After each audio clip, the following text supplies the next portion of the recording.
All right, and we are back. Joining me in the studio now, Mr. Bryne Willey from Align Life Chiropractic and Natural Health Center. I got Nailed it it. all right. You Nailed nailed it. it. There we go. Appreciate you coming down today, man. Thank you for having me. Excited to learn a little bit more about you and the business, man. Same. So before we get into the business stuff, let's learn about Bryne. Tell us about your background. Yeah. So I'm from Springfield, born and raised.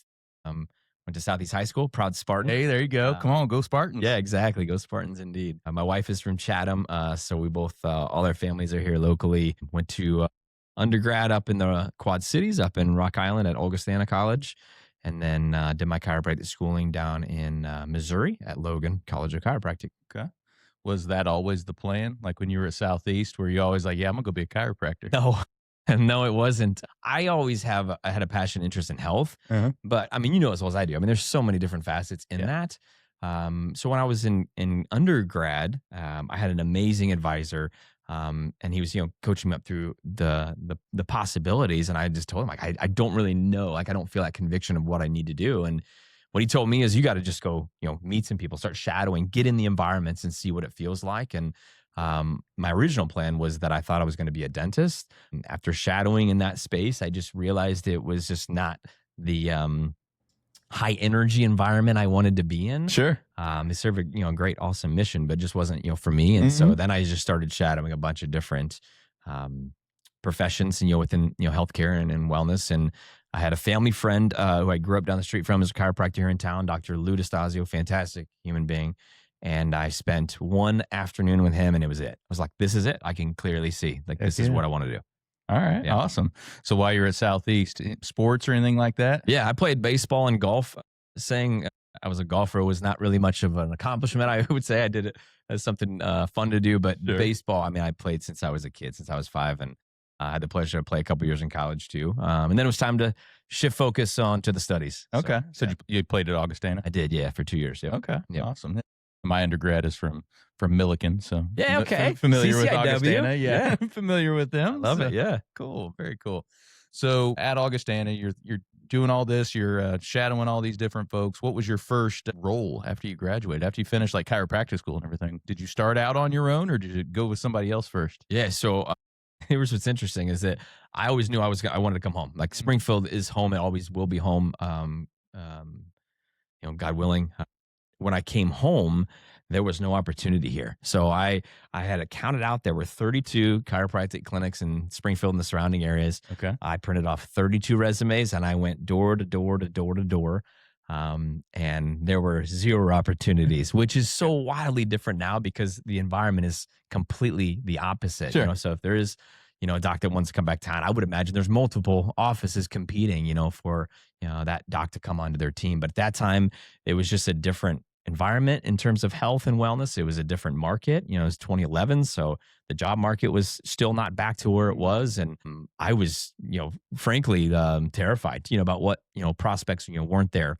I got one phone call back from a chiropractor, and he said, I'm not looking to hire somebody. He said, quite frankly, I'm like 1 foot out the door. But, I'd love to have you come in, and let me just tell you what I've learned along the way and the experiences I had. And I thought, like, man, what a servant heart of like a human being, but of a fellow chiropractor. And we spent probably 3 hours hamming it up. And just I'm jotting notes as he's talking and giving me insights, business insights, practice insights, things he's learned along the way. And then when there was no prospect for a job here, I started going on interviews in the surrounding areas, in Lincoln and Bloomington and Peoria. And I went on an interview in Peoria. I thought I smashed it. I thought I did an awesome job. It was down to between me and one other person, and they picked the other person. But unbeknownst to me, there was another doc in the room during the interview process. There was probably like 10 people in the front of a room. And he said, I would love for you to come work with me in Bloomington. So I spent a year and a half driving back and forth to Bloomington. Sure. Sometimes 6 days a week, trying to build a practice in Bloomington. And I knew I always wanted to come back to Springfield. And so when I was looking for opportunities, to come back to town, I was looking for practices to potentially buy or, buildings to set in. And there was only one in Springfield. And when you know it, the one that was selling was the guy that had called me. No way. Yeah. So within the first email I sent, I said, I think this is who I think it is. I just, hey, you probably don't remember me, but blah, blah, blah. And from that initial email until we had an agreement in place, it was probably 30 days, Robert. Wow. And then it was just like one of those things. It's just a God Come thing. You know on. what I mean? It's Yeah. like just because it doesn't happen in the moment or the timing you think it does, that gave me, a year and a half to cut my teeth, build confidence and certainty and conviction, watch how a business is run, watch how a practice goes so that I could, hit the ground running right when it was time to open Springfield. So I love that. Yep. So those 32 places that you were trying to get to here, how'd you push through that, man? Have the persistence to just keep going because I mean that's a lot of no's when you start going out, especially when it's 32 of them here and all 32 of them are a no, man. Yeah, so you used the right word, persistence. I feel like I've heard your podcast a few times. Yeah, more than a few.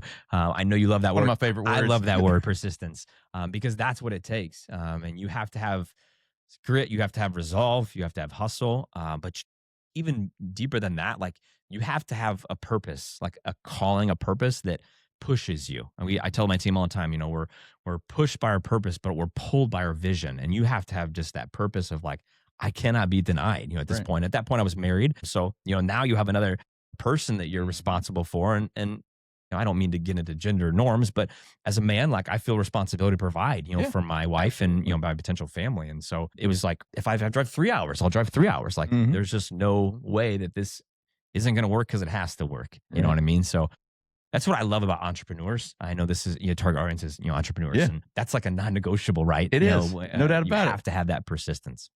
No doubt about it. So what year was that when you started it? Yeah, so we opened in 2013, October of 2013. Yeah, And did it start out as Align Life? yeah, right out of the gates. Yeah, it was Line Life, and we so when I took over that practice, it was like you said, it was a small practice. He was getting very close to retire. There were probably a dozen active patients in the practice, so it was enough that I could keep adjusting, keep my skills up, but it created enough time freedom where I could get out and get in the community and network and build relationships and start to build a brand. Because that was a commitment I made in the beginning. I knew I was going to be here and be here for a long time.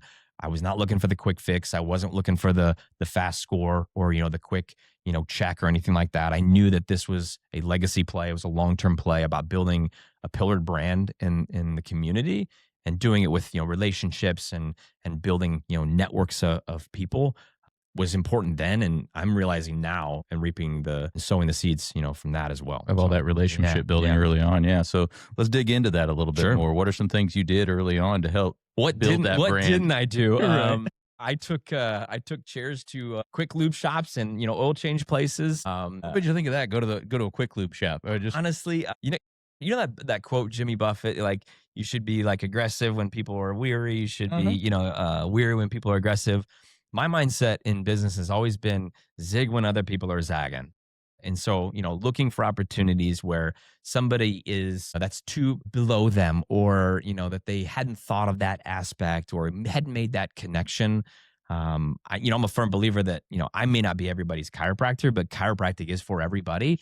And if I'm going to execute a big mission and be one of, the doctors in this community who's helping change the landscape of healthcare in Springfield, it can't be about me, man. Like, hang your ego on the shelf. Like, this is about the people you're serving. And regardless of where you go, there are people out there every single day that are praying for help, that are asking God, can you please find the right person to help me? So who am I to add interference into, that environment? So at that quick lube shop, you just threw up a table and as people are getting their oil change, you say, hey, I'm going to give you 10 minutes on the table. I'm going to give you a trigger point massage. So I have a degree in chiropractic, but I have a master's in sports rehab too. Oh, so okay. Yeah. I was like, let's do a trigger point massage. Let's see if, and I would always do it in benefit of the business. So I remember this specific one, I had a whiteboard up and I said, compliments of such and such, oil change place. So I wanted to edify the business that said, yeah, you can come in here and do this. And we're paying me, right? I'm just in there to network and to meet people. But I wanted to put them on a pedestal of like, this is how they're serving the community. And at the same time, when they're there getting their oil changed, they're there for 30 minutes. Like, whether they want to listen to me or not, like, I got them. You know what I mean? So here I go. Captive audience you can there. Tell me to shut up, or I'm just going to keep talking and we're just going to keep diving deep, That's funny. Not on just, what I want to talk about, but tell me about you. And that's where you get to, make connections and learn how to communicate with human beings, right? So it's not about like trying to close a new patient. It's making connections. Like, how can you relate? How can you communicate? How do you connect with human beings to be able to understand, them better? Right. Well, I would imagine you got some new patients out of that. For sure. Yeah. Right. Yeah. But I heard a lot of no's too, right? Sure. Oh, so yeah. like that's so funny you say that because like, oh man, Robert, I can remember like I turned it into a game where I would like count the no's. Mhm. And I would see how many times I could hear the word no before I finally heard a yes. And at Right. one point, my streak, the highest point of streak was 37. Oh, wow. So Okay. the weird thing in your brain is like you just get so used to saying no and you kind of make it a game of like there's 32, there's Uh-huh. 33. When someone says yes, you're kind of like, wait, oh, no, my streak's over. No, that's a good Oh, thing. that's a good thing. I'll take the Forget yes. that streak. Yes, Right. start a new streak. Right. Yeah. So it's all mindset, right? It's Yeah. like all about being able to, present time consciousness and you being locked in with that one person that you get to talk to, or that 10 or that 100 you get to talk to on a stage, and just be locked in, present with them in that space. Uh-huh. So No, it's amazing. You have to be able to get through those no's, because we were talking with Brandon Wellman the other day on podcast, he's financial services, and we were just talking about the ability to be able to get through all those no's, to get through the yeses. And a lot of people underestimate, especially if they're in a sales environment, how many no's they have to get through to start getting consistent yeses, Yeah. and the persistence, like we talked about, to be able to keep going through all that. And then you're trying to determine like, is it that I'm not delivering this properly? Am I screwing something up? Or am I doing this right? And it's just not the right opportunity, right? Because Mhm. again, you can make it about you, but maybe it's not a no. Maybe what they're saying is it's not right now, Right. or it's not no forever. It's just, not at this point, but you better believe like if you're in integrity with that person you're sitting across from and talking with, and you're coming from the right place and have the right intentions, even if they don't say yes then, maybe they say yes next month or Mhm. next year or 10 years. And I'm telling you, we still have, patients come in and they say, yeah, I saw you came into my office and you did a lecture about stress. And I was like, yeah, or, the team will say like, what business is it? And I like literally sit back like that had to have been like 7 years ago, 8 years ago, Uh-huh. but it lands and they just plant that seed. And that's always been, my focus is it's not about trying to, extract and close every deal. It's just like, man, like, where's your value add? Like, Mhm. leave the room better than, when you walked in there. And where are you delivering value to the people, you're in front of, and just making those deposits in human beings. And I think that's the key to long-term relationships. I agree. And building them. So Yeah. No, I mean, it's that in 10X, we talk a lot service overselling. service overselling. Service I like that. I overselling. like that. And that's what you're talking about, right? Mhm. Is serving a client, serving a potential client rather than trying to sell them. So What we say in the practice is we're not selling, you're solving, right? Mhm. Like it's not about, same concept, Yeah. right? Like every business exists to solve a problem. Mhm. So if this person has a problem and you can help them, like help them solve their problem. And so, yes, you have very similar concept. absolutely. So how have things changed over the years in terms of how you're marketing the business and how you get out to people? Yeah. So like initially it was all external, right? Like you Mhm. can't build a practice inside your own four walls the way that I wanted to do it. Sure. And so in the beginning was all going out into the community. And then we saw a pretty dramatic shift after year 2 where our practice was growing based on internal referrals, which I'm extremely proud of because happy patients refer other happy patients, Mhm. right? So it's a good indication you're doing something right. You're helping people, live healthier lives, and they're telling other people about you. And so I think the success of any business has to have some sort of internal referral culture that exists in it. And so from years like 3 until about when COVID hit, that was the primary driver of growth in our practice. And then just back to that same mindset, when COVID hit and everybody ran into the digital space, Mhm. that's when we leaned into the external. Like we were the weirdos outside, and doing things and asking to come into businesses. And some were really, leery of that. Some were Right. like, please, We need different some- energy. We need right. something different. Somebody needs to come in here. Yeah, so when everybody's flooding digital, we would do external. And when we were always trying to diversify, but, focus where other people aren't. So you said go outside. Did you mean physically outside at some of these companies too, or just actually just going outside your Yeah, company? quite literally. Yeah, Yeah, quite sometimes literally it had to outside, be right? like, the 6 feet Yeah, and the all 6 that. foot and all that stuff. Absolutely. We had to get creative in those days. Right. And I know, unfortunately, I know there were a lot of businesses that really, suffered, during that time, and there were circumstances at play that they didn't have control over. But our practice, through that like 2.5 years consistently grew double digit, percentage points Really? through COVID. Mm. And that I think is a testament to the culture that we built, but the consistency or the persistence in which you're doing what you're doing and not letting circumstances change your purpose. And what is your purpose? Yeah. Much time you got? As long as you want, brother. Man, I got 90-day visions. I got 12-month visions. I got 3-year visions. I would say to distill it down very simply, we have a purpose statement in the practice. And that is to restore health, to experience greatness. 6 words. So to restore health, that's for our patients, to help patients restore their health to the level they want to get to so that they can experience greatness. Yeah. Because it's not my job to determine, success for a patient. My job is to clarify it and to ask really good questions so I understand it. But that's so that they can experience greatness in their life. So 6 words. Yeah. Absolutely. Love that. Yeah. No, when you talk about greatness, I don't know if anybody notices, but every time right above my head, there's a "You are greatness, don't fight it" sign. I love that stuff, man. We need to slide that over just a little bit over here so everybody can see it. Yeah. Yeah. Might be a little bit in front of it, but yeah, "You are greatness, don't fight it." That's one of my favorite sayings up there. That's so cool. Get after it. Get after it. So a second ago, you said even on stages or in front of 100 people. So you do a lot of speaking in front of large groups? I love it. It's something that I never thought I would enjoy. I love one of my favorite places to be is tableside, just like one-on-one with a patient. And so I did that for years and years and years. And then opportunities came up where this business would say, yeah, will you come in and speak about this topic? And, sometimes it'd be 3 people and sometimes it would be 10. And then it just evolves and changes.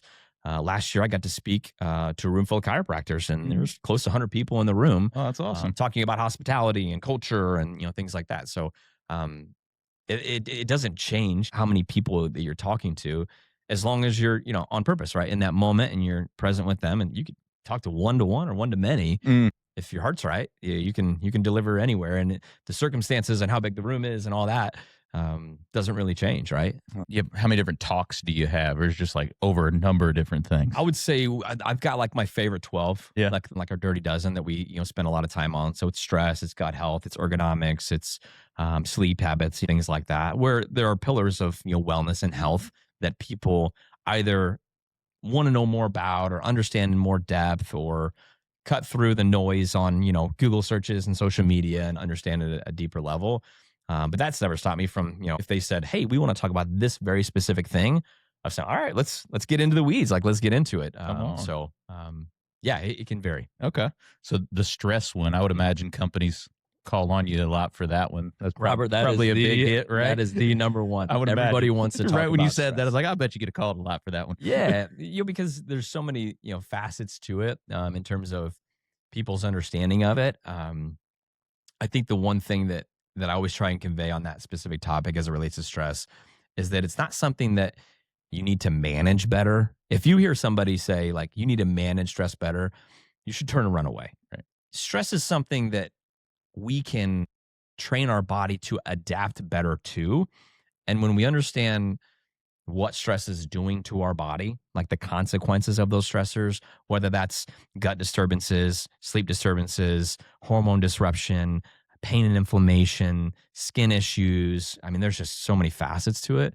Not just the consequences, but the causes, like where to look for it. Yeah. And, it's not just, when you're stressed, I feel tension in my shoulders and my upper back. It's no, like this is creating, disruption in your system. And the cool thing that most people don't realize is that chiropractic it serves to regulate the nervous system. I think for the general population, they think chiropractors pop bones. Right. Like we're just pounding They're high just spots cracking in the necks. spine, right? Right. Yeah. It's all about the sound. Right. I don't think most people realize it's about helping the nervous system, regulate. And there's 2 portions of your nervous system. There's the fight or flight, and then there's the rest and recovery. And too many people live in the fight or flight, and they don't vacillate into that rest and recovery. And so when the nervous system can function properly without interference, it can readily and easily adapt based on the environment. So they're not just stuck in stress mode. They can shift into recovery mode too. Is that the sympathetic and parasympathetic? Amen, brother. All right. Nicely done. So I'll there we top go. for that Come one. on That now. was good. Yeah, absolutely. Well, a lot of people, I think, hear that on podcasts now and stuff, and they might not know what that means. But the way you put it, I think, was very beneficial for folks It's like a out there. teeter-totter. If you're watching on the video, like you can't, a teeter-totter like this is broken, right? It's Right. either like this or it's like this. Or for the people listening to the podcast, one end has to be up, one end has to be down. You can't be both up or both down. And a lot of our hinges on our teeter-totter are rusted and stuck, and you're just in one position. Right. Yeah, I just find that a lot of the health and wellness podcasts, sometimes they use the terminology without actually explaining what some of that stuff is, and I just really like the way you put that. Yeah, absolutely. Sometimes it's fun to use big words, but yeah, Oh, yeah. you got to know your audience. And Exactly. And I think, you mentioned earlier with back in like 11 and 13, health and wellness wasn't quite as riding a wave as it is right now? Is it much more popular now for people to come and talk to you about that type of stuff now? Yeah, I think people are more open to the conversation around natural health and wellness now than ever. I'm extremely grateful that I get to practice in this time, but when I started in practice, it wasn't that way, and so I have an appreciation of knowing the way that it was, and being on the phone with um medical doctors saying, I want you to stop lying to my patients. Like I had those conversations and they were hard in the beginning, as a new doctor, because it can shake your conviction. It can shake your certainty in how you're helping people. But what's beautiful is that when you start to build relationships and start to make connections, we have an amazing referral network with medical doctors, an amazing referral network with physical therapists, an amazing referral network with a bunch of different health and wellness practitioners. And that's always been my goal, is an integrative approach where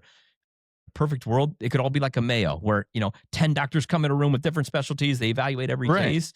It may not be realistic now, maybe in the future, but at least having a referral network to say, I think you could help in this regard. And I think you could see these two other people and let's work together to serve this patient, in the best way that we can. Mhm.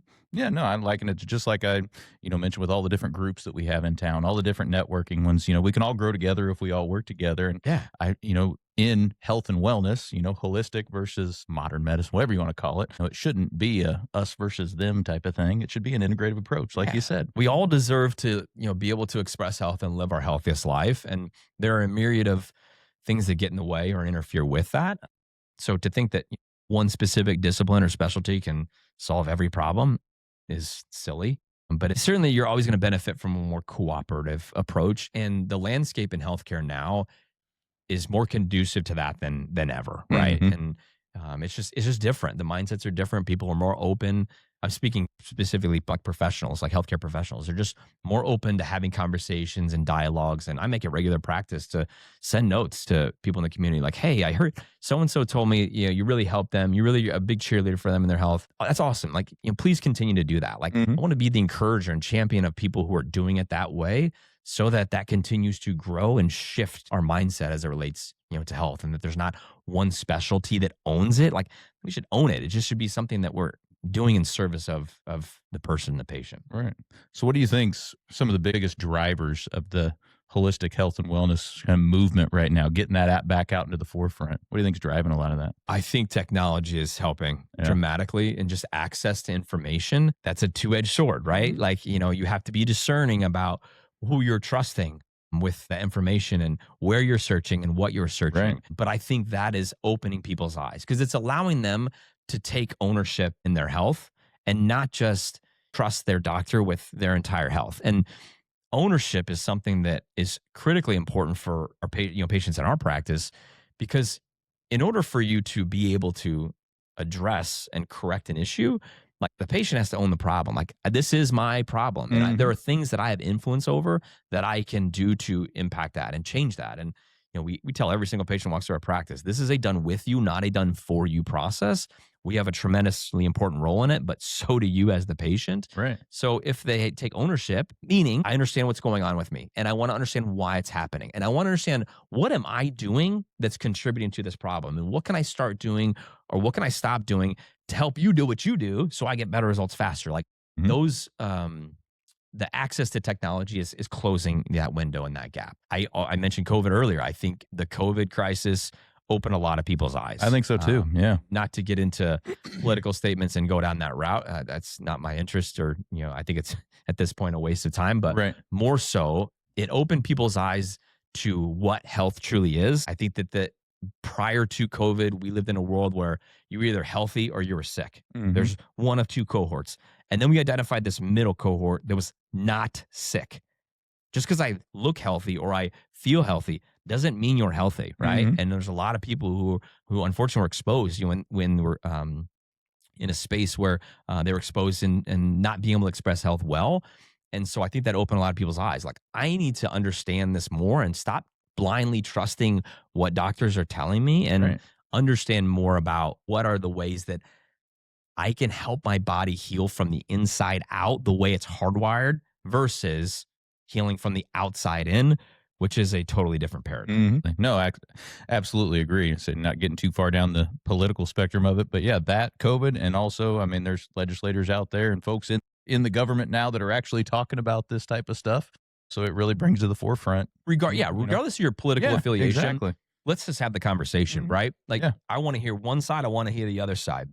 Some of the favorite, pieces of media and things that I consume are wildly different than my political views. Mhm. But I want to understand the conversation and pressure test my belief systems and what I thought I believe is worth versus what I truly believe. We got to always be evaluating that. That's the lifelong learner mindset. So to be able to vacillate and look at each side of the spectrum, I think is really important in health and life, whatever that is. No doubt about it. Let's dig into Align Life a little Yeah. bit. Tell us a little bit about what all you guys offer right now. Yeah, so we are a chiropractic and natural health center.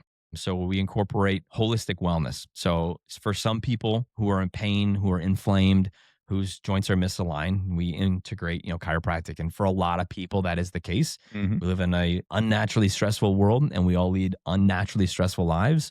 So those stressors need to be reconciled. And one of the ways we do that is with, chiropractic.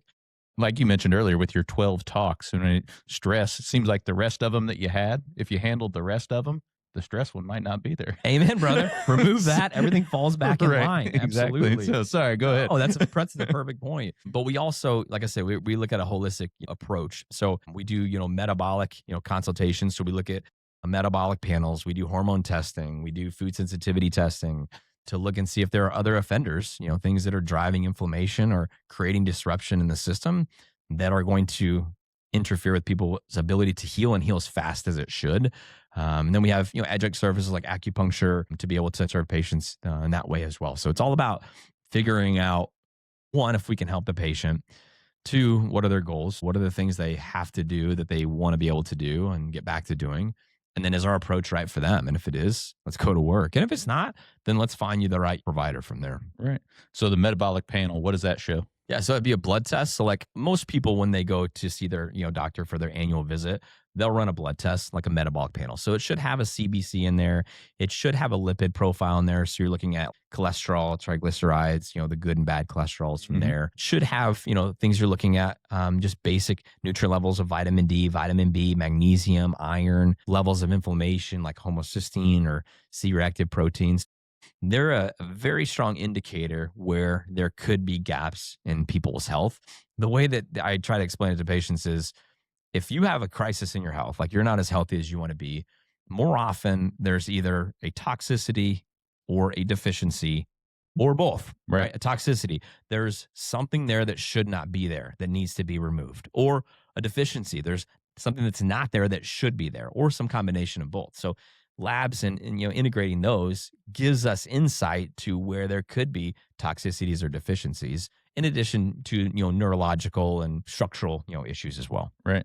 So you mentioned inflammation. That's another big buzzword that people use on podcasts all the time. And inflammation this and inflammation that. And I think sometimes people don't know what they're talking about when they say inflammation. So tell us a little bit about what inflammation is. Yeah, I mean, the inflammation can go all the way down to a cellular level, right? And it can express itself in many different ways. And there could be many different causes of it. Your body is hardwired to heal. It's brilliantly hardwired to heal. And the system that regulates that is your nervous system. And then when it can express health and when it can regulate systems like your immune system to function properly, you can repair and get rid of that inflammation. You can think of inflammation synonymous with pain. It's not always going to show up as a pain.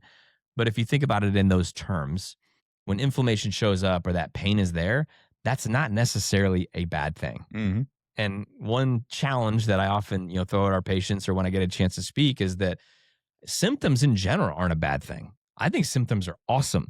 They're our body's way of talking to Showing us. you. Yeah, like telling you. Our body's communicating. Our body's saying, hey, you're throwing more stress at me than I can adapt to on my own. I need help. Like, stop doing those things. And it's its way of talking to us. So if you can not just stop for a second and listen to those body signals, but understand the things that you may be doing or not doing that are creating that, and then having the specific integration or the specific testing or imaging protocols to identify what's causing it or where it's showing up or how it's affecting certain areas in your body, then you can be super strategic about going to address it. You mentioned a minute ago about the all the data that's out there, and you got to be discerning. Yeah. So nowadays, as the doctor, do you have more folks coming to you with a lot more opinions and a lot more ideas of what should be going on than they used to? Yes. Yeah. But again, like my job is to listen. Yeah. Right. Like, so when somebody comes in, like we do an initial assessment, or even if I'm doing a consult, it's like a pre-consultation before they come in the office. I always feel like I should be listening way more than I'm talking. Mm. My job is to hear what they're saying and understand what they're saying. Because, they may have read something and they're like spouting off a term, but is that really the problem? Or is it something they're experiencing or that they're dealing with that I need to jot down and make a note of and, double back on? So in the beginning, yeah, whether they think they have the solution or they've identified or diagnosed it properly is neither here nor there. I just got to listen. You spend 90% of the time listening, 10% of the time talking, and just figuring out like what makes them tick. Right. I think that was one of the biggest unlocks for me going from like early in practice into, now over a decade, is that no patient wants to learn everything about chiropractic they never wanted to know, right? Like that's not my job, is to spew information to Right. them. My job is to figure out how is the problem screwing up their life, right? Is it not allowing them to do something they have to do, that their daily routine requires, their job, their role in a family, something like that? Or what are the things that they want to be able to do? Because then you can start to identify and trace that back to what they heard that triggered the thought that made them want to pursue it, right? Because at the end of the day, like it's not about making symptoms go away. Most patients think that's what it is, but it's making the symptoms go away so that they can be the person they want to be. Right. And that goes back to our purpose statement, right? It's like to restore health, to experience greatness. Like, how do you restore health so they can experience, what greatness is in their health? Absolutely. So you said deficiencies a minute ago. You find more often than not, folks are deficient in something like vitamin D or whatever. Yeah, it can go micro like that. Yeah. You mentioned vitamin D. I can't tell you the last time I looked at a metabolic panel where somebody's vitamin D levels were optimal. And I didn't say thin normal ranges. I'm talking optimal. And even if you're like looking at your lab, one thing that people should be aware if they're listening and they're having their test done regularly is that when you look at a lab and it has your value and then it has the range that you should be at, the normal range. The normal range compares you against the average person, your age, your gender in America, which that person, the average person, is terribly unhealthy. That's what I was going to say. That's not who you want to go up against, really. This is the range that's designed to avoid disease, not to reach optimal health. So like you mentioned the vitamin D example, most of the labs I look at, the D rating or the what it should be is between 30 and 60. And what I teach our patients is baseline of 50. 50 to 90 is where you want to be living. And, coming out of winter right now where we're all inside and we're covering our skin up, we're not exposing ourselves to as much, bright light. If you're not, intentionally supplementing with vitamin D, which most people should be, it's going to drive a deficiency in that specific example. Yeah. Yeah. Now, we've talked about supplementation a lot on the show with various folks. Do you have a certain recommendation, not for a particular type of vitamin, but vitamins or supplements in general? I would say just go on 30,000 foot conversation. It's not what you take, it's what you absorb. Right. It's the forms. It's where they're sourced from. Unfortunately, nutrients in this country are not regulated. Marketing is a powerful tool on the front of the bottle, as are prices. And a lot of people shop on marketing and what it looks like and how cheap it is. So if you're looking at nutrients and you're buying them at the grocery store and they're cheaper, there's probably a reason for it. Most of the time, you mentioned the vitamin D example. So like, I'll give you an example. The best vitamin D supplements out there are bound with K2 because it helps drive absorption of the D where you want it to be, like in your bone tissue, and not where you don't want it to be, like in eye cells, for example. So the K2 is the protector. It's the shuttle to make sure it goes where it goes. The K2 is the most expensive ingredient in the supplement. It's not the vitamin D. Right. So when you're looking at and you're cost comparing and you're looking at it like, well, that one has an extra K2 and that's a lot more money. I don't need that. It's like, you should be saying vitamin D K2, like all in one word. So I would just say in general, it's not what you take, it's what you absorb. So we have a form that we give out to our patients that shows them, high absorptive forms of certain nutrients and low absorptive forms. So if it's magnesium, you don't want to be taking Mag-Ox. You want to be taking magnesium citrate or glycinate. And there's a host of, different nutrients from there. So it's one of those instances you get what you pay for. I wouldn't always buy the most expensive thing just because it is the most expensive. But if you're trying to make a decision and you think that the more expensive one is the better quality, trust your instincts. Right. Yeah. Yeah. Yeah. I mean, you're not going to get much quality for the $7.99 multivitamin. No, you're not. It's not going to happen. There are ways to save money in your health. That ain't one of them. That's not one I of would them. recommend. Absolutely not. So going back to the talks that you give, I've seen on your socials out at different businesses and everything, like doing lunch and learn type of things. It's so much fun. Yeah. But how does a business get involved in something like that if they want to do that with you? With us, Yeah. it's really simple. They just raise their hand, right? So we pay for the lunch, we buy the lunch, and we go into and we ask them what they want us to talk about, and we go in and do it. And some people would say like, well, why would you buy them lunch, or why you leaving the practice and the patients to go do this? It's because my mission is bigger than me, Mhm. right? So there are times when we need to be out networking and educating. There are times when we need to be tableside serving patients. There's times when we need to be resting. I'll tell you a perfect example, Robert. Right now, we have 3 doctors on our team. One doctor sitting in the seat right now, networking and teaching people about chiropractic. One doctor's in the clinic right now, Mhm. delivering care, taking care and loving on our patients.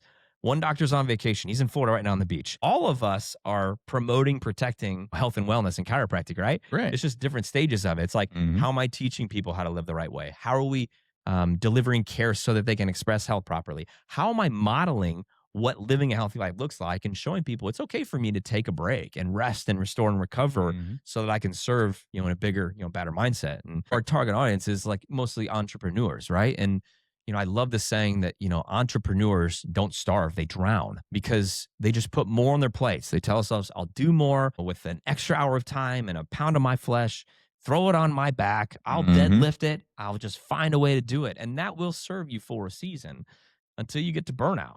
So that mindset is not the same as persistence. Like those are Mhm. two different Right. things. You can be very persistent in rest and recovery. Mhm. You can be very persistent in your spiritual life. You can be very persistent in your diligence with how you're protecting your finances, or how you're pouring into relationships, or how you're having fun and leisure, how you're parenting and loving on your spouse. Like persistence applies to all facets, but I love the ability to be able to do all these different things. And if that means that I end up buying lunch to go into somebody's business to make them the hero, like this is the business that cares enough about you as employees that they're going to bring people in to tell you how to express health better, how to live your healthiest and most successful life, then the business that brings us in wins.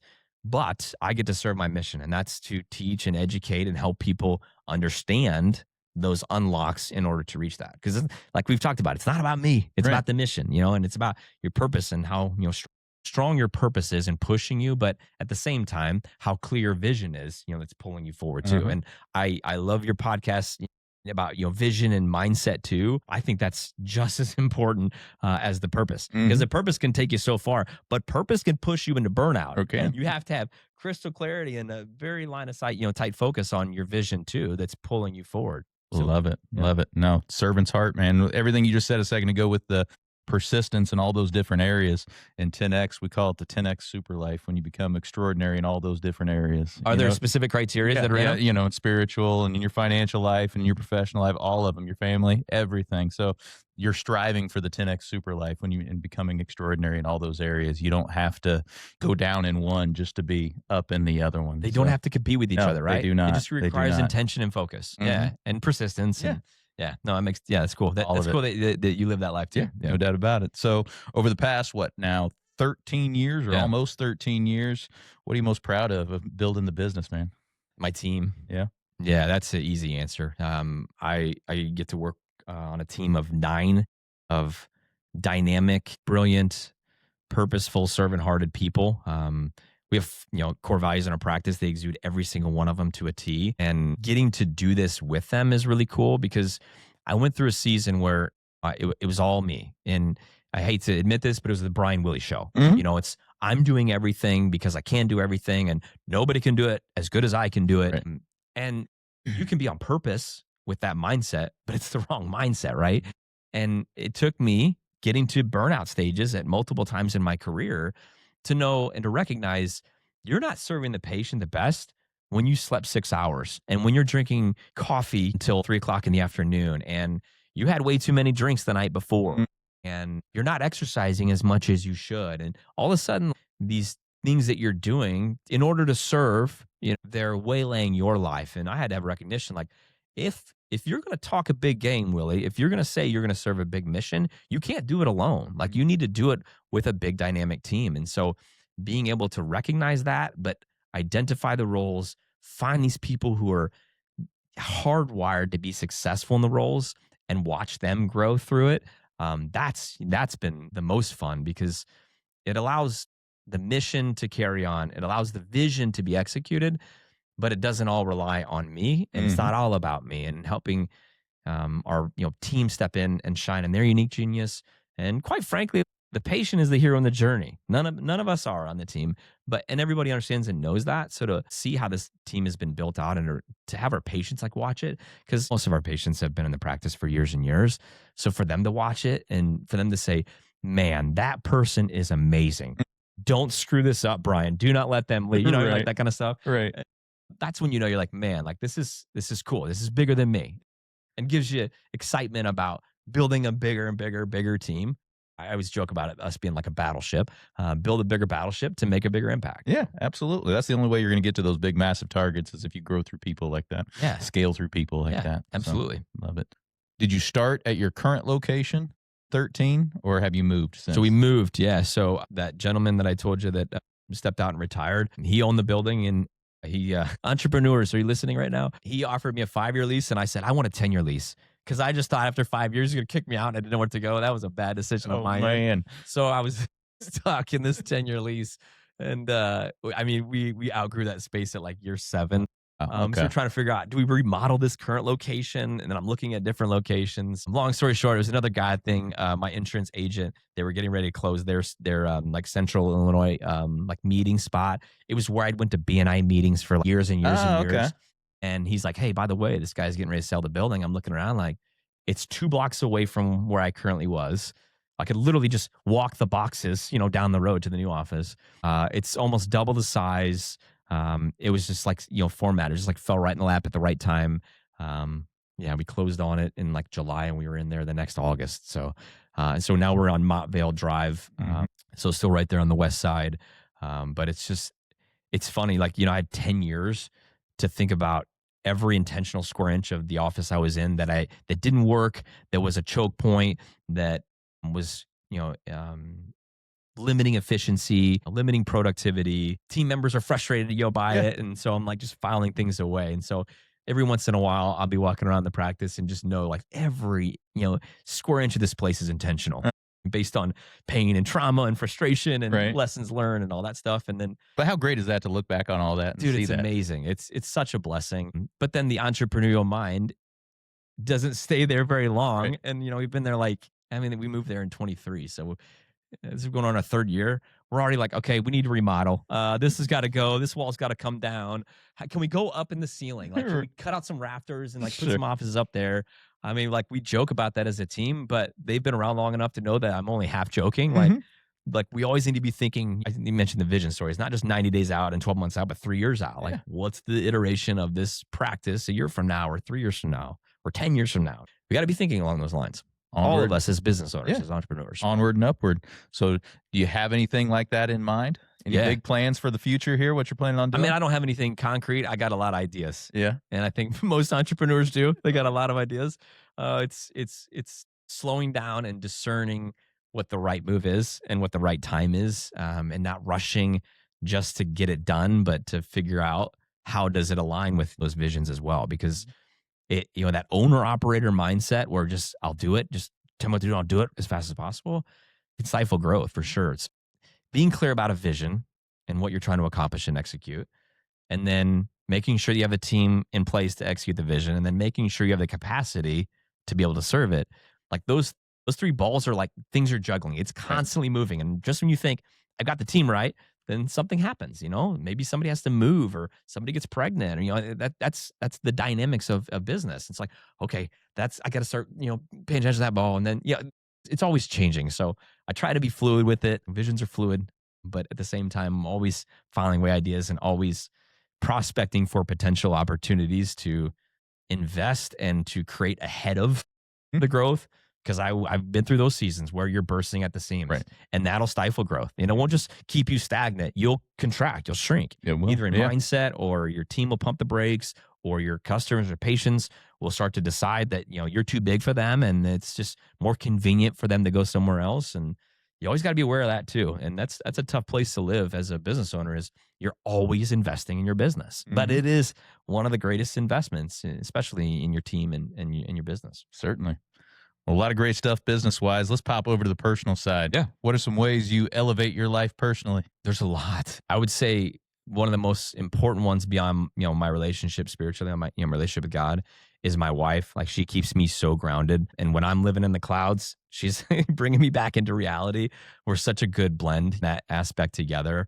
My kids are very humbling as well. I have 4 Uh-huh. kids. They don't care about your grand visions. Right. They don't care about how many. Actually, they do care how many patients we care of. I have my kids, my daughters especially. How many patients did you get to see? They always ask that. Oh, But that's cool. I mean, they don't care about the business and all that stuff. And Right. all they care about is their dad. They just see you as this human being that is their dad. So they pull me out of that pie in the sky mindset sometimes, which is good. Be aware, because that's a certain gap and weakness for me is stopping and just pausing Mhm. and not always looking into the future. You can be present time conscious, but not live in the present. I think that's something I Right. struggle with. So they're amazing at that.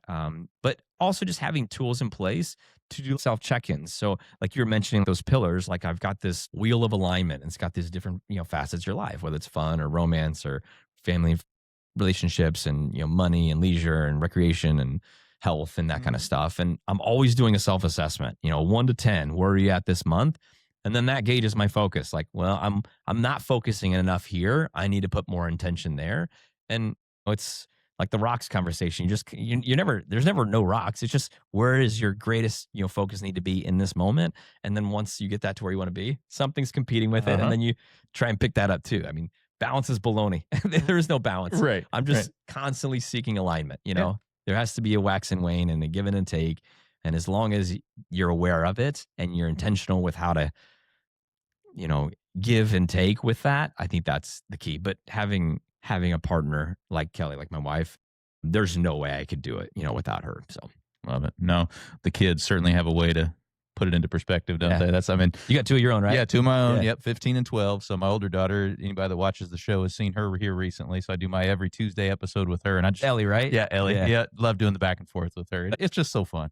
It's great. I you got know? 3 girls of my own, and they're amazing. It's different with the girls. It Yeah. is. It is. Yeah, we're doing. She just finished driver's ed not too long ago, so we're doing all the behind the wheel stuff right now. Oh, nice. So How's that going? It's going. It's going good. Do you but- love it, or are you like terrified? So I love it right now, Okay. but I know I'm going to be terrified the day that I actually hand the keys over Okay. and say, see you in a few hours, and I'm not actually in the car with her Yeah. anymore. That's when I'll be terrified, and I know I will be. Are you like pumping the floorboard right brake I was like, on the other "Ooh, yeah, side? right? Yeah. Yeah. I mean, she's a pretty defensive driver, so she's doing a good job with all that. But yeah, I know I'm not looking forward to the day where it's seeing a few hours. Right now, it's just fun because we're spending some extra time together, going That out and is doing all the cool. driving and everything. But yeah, That is cool. I didn't think about that, like the extra time spent together. My oldest is 12 right now, so I'm not in that Mhm. role, but she's just starting to get to that age where like she doesn't want anything to do with Right, any of us. right. Like she's in a room and I gotta like drag her out. Like, can you please talk to us? Come play a Right. game with us. Like, can we do something together?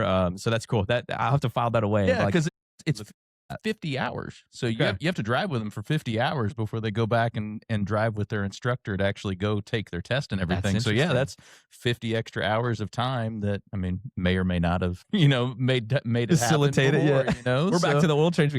I got you now. You're stuck with exactly. me. You're We're gonna stuck talk. with me. We're gonna talk. So yeah, no, it's been fun. So that's cool. Well, so much great stuff today. Had a phenomenal time. I had a great time with you, man. This is fun. man. We're gonna have to do it again. So bring you back on I'ma the hold you Friday to that. segment. Yeah. So I always like to close with these last couple of things. You say listen to the show, so you probably know what's coming, man. Personal so and let- professional, right? You know it. Let's give a I, piece I always of want to be advice. prepared, man. I don't like walking in a room unprepared. So let's hear them. Yeah. So here's what I would say personally. Every person has to understand their core values. There are 3 to 5 core principles that shape the decisions that they make. When I was able to clearly define those, the hardest, toughest decisions got super easy. Either align with them or they don't. And the second thing is a vision. You have to have a vision for your personal life. You have to have a vision for your professional life of where you want to go this year and in 10 years and 3 decades.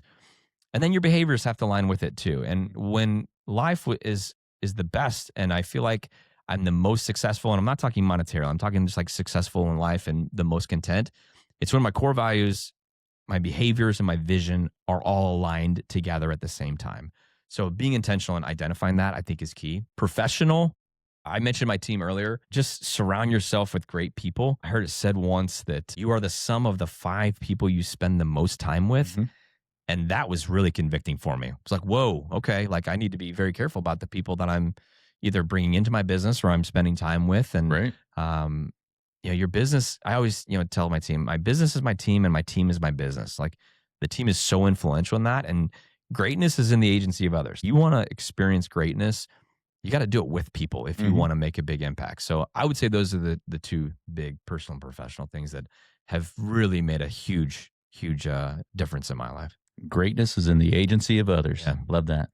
And is there anything we can do community-wide to help all of us here elevate Springfield and the surrounding communities? I think you're doing it right now, and that's listening. And it's listening, and it's creating space for others to listen. I think podcasts are an amazing medium, and I know we would all benefit from just listening to each other better, like more intently, more often. And I think if we're listening to each other, and we're going to understand each other better, and then we're going to serve each other better. And that's not just unique to Springfield, I understand, but I think that's a heck of a place to start. Absolutely. And I appreciate you and the role you're playing in that. Congratulations, by the way, on your 1 year anniversary. Thank you. Yeah, it's been fun, man. And now you're going daily. Like that's a lot, man. I don't even know the half of it. That's a lot of work. So I would like to speak for Springfield in general and just say like, thanks for showing up and doing this. Really? If you don't do it, who will? Like, who's going to step into that space and give audience to the amazing people in our community that give and serve and probably give and serve more than they get because they have a big, purpose. And so thanks for that, man. Appreciate you for that. Absolutely. No, that was the original intent of the show is to spotlight folks that are already elevating the community. They're already doing great things. We've got so many great people around here, so many people that are impacting so many folks and impacting the community on the whole. And Amen. I want to be able to help tell that story, man. I think there's a podcast where you get interviewed, I think. Yeah. You got to bring Ellie in, and then she flips it, and she sits there, and you sit here, and then she interviews you for an hour. She did. Did she really? Yeah, she did. All right, I missed that one. Well, it's been a few months. It was the first time I ever did it. But yeah, we did that exact same thing. Oh, man, that's before gonna be my next listen. Yeah, before we started with the every Tuesday episode with her, that was how we kind of kicked it off. So, hey, I'm gonna go to the guest chair for the first time. That's fantastic. And because I've had a couple other people ask me, hey, can I interview? Like, well, yeah, we can, but I'm letting my daughter do it first. When I go to the guest chair, the first time is going to be Ellie That's interviewing super me. cool. And then after that, we can do some other I bet it was ones. But hilarious. it was I bet fun. she had some like questions that you were it was like, good. oh, okay. All right. Yeah, and I think she does a nice job in this chair too. She, driving the bus on that. So That's it's cool. fun. Oh, man, that's awesome. I'm going to go find that one Yeah, now. find it. I'll look back, but it's been a few months now. Okay. So it's been a little bit. So we'll remind everybody if they want to come out and do some work with you, you be their chiropractor, get some health and wellness whatever's with you. Where do they go? We're on the west side of town. We're on Montvale Drive, or they can find us on socials. So it's Align Life. If they search Align Life Springfield, they'll find us on Facebook, social media, and Instagram, and all the other spaces, and Google, the website, all that. We have stuff up every single day. Trying to chase you. You going every day with podcasts. We're trying to put content on every day. Come on, so. Let's get it. Yeah, but Omnipresence, man. Just keep pushing. Keep pushing. Persistence. That's right. Getting it. We're everywhere. All right. Well, appreciate you coming in with me today, man. We're going to do it again. Yes, this was fun. All right. Well, we're going to let Dr. Bryne Willey get back to elevating Springfield. But for the rest of y'all, we'll be right back.